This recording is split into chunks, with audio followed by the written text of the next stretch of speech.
Okay, I'm here with Eric Barnum. Eric is the next victim of the composer exposer. Eric, welcome. Are you ready to be exposed? Yes, sir. I'm ready. Thanks for having me on, Chris. This is great. I'm glad to be here. Let's have fun. All right, let's do it. Sparks will fly. Sparks will fly. Are you ready for some rapid fire questions? I'm in. Okay. If you had the world's attention for 30 seconds, so let's pretend like people listen to this podcast. If you had the world's attention for 30 seconds, what would you say? You want me to be honest? That's kind of, have you listened to this? I might start singing a little song, and it goes something like this.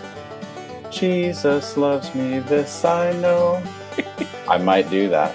If I had the whole world's attention, absolutely I might. I don't know. That would suck them in. I like that. Where's a place that you don't mind waiting?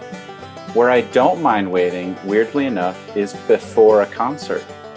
I'm fine. I don't get nervous, I think. I don't worry about it. I don't know. It just feels comfortable to wait for the concert to happen and just be at peace before that event. But if I'm waiting to get a driver's license, then I'm freaking out or something. It's so bizarre. So concert time is Zen time. I think so, yeah. Yeah, I don't know. Great. I don't know. It's sort of, it should be the opposite, but it's not. So if you could close one fast food chain because their food sucks, which one would it be? You get to show up with a letter from the state saying you are hereby closed. I'm not a big fan of McDonald's, honestly. I'm really not. I'm not a big fan of Wendy's either. Wendy's is kind of bad. Would you leave your hometown forever or stay in your hometown forever? And those are your only two choices. Absolutely leave. Okay. Leave my hometown forever. What's your hometown? Sorry, people from my hometown. And McDonald's. Sorry, McDonald's people. Yeah, sorry, McDonald's. Don't sue the Coralosophy podcast. Or maybe you should. I mean, yeah, I painted you into a corner and made you choose. So all those folks from Little Ericville, it don't take it personally. Okay, last one. Please don't. Last one of the rapid fire round. Yep. What part of your body could use some lotion right now?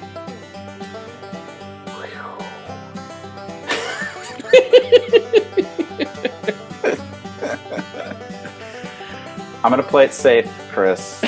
I'm going to play it safe right now and say the back of my hands because they get dry. Yeah, that's fair. That's fair. Safe.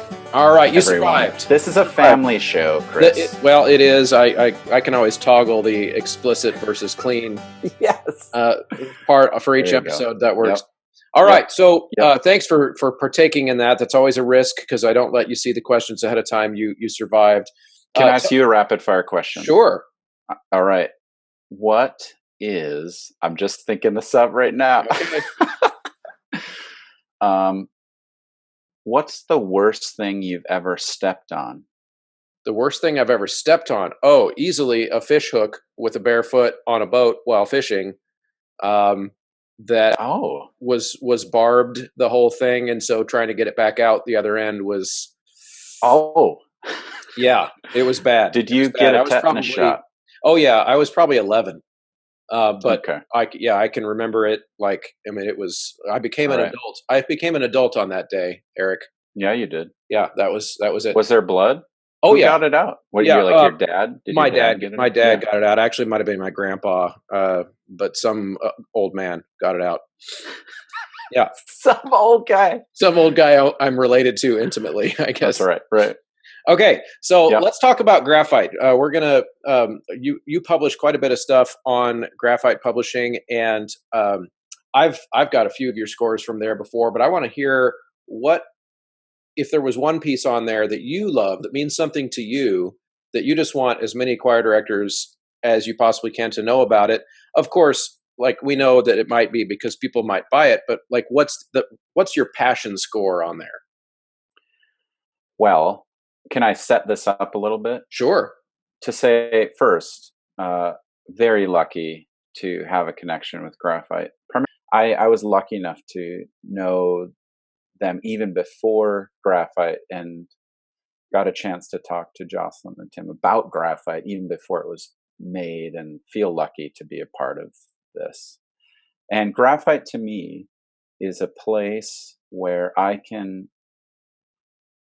don't mean to throw the entire American publishing company scene under the bus, but it's a place where a person like me can publish things that in many ways are deemed unpublishable by the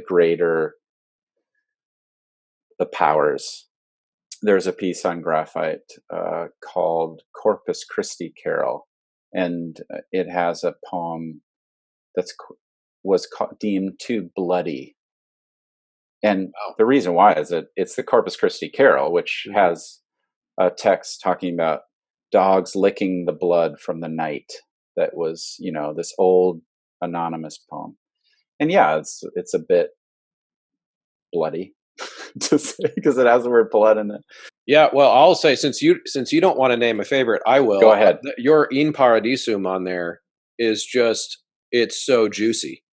It's juicy. That it's beautiful. It's like, thank you. It's just, we did it in Contorai, and it was a huge audience favorite. Like, we've probably done it 2 or 3 times. Oh, thank you. Find that one on graphite, and it's just a stunning piece. But I would agree with you in your assessment that it's probably meatier. Some of your stuff on there is meatier stuff you're going to find on the traditional publishers. So definitely people should check it out. Thank you.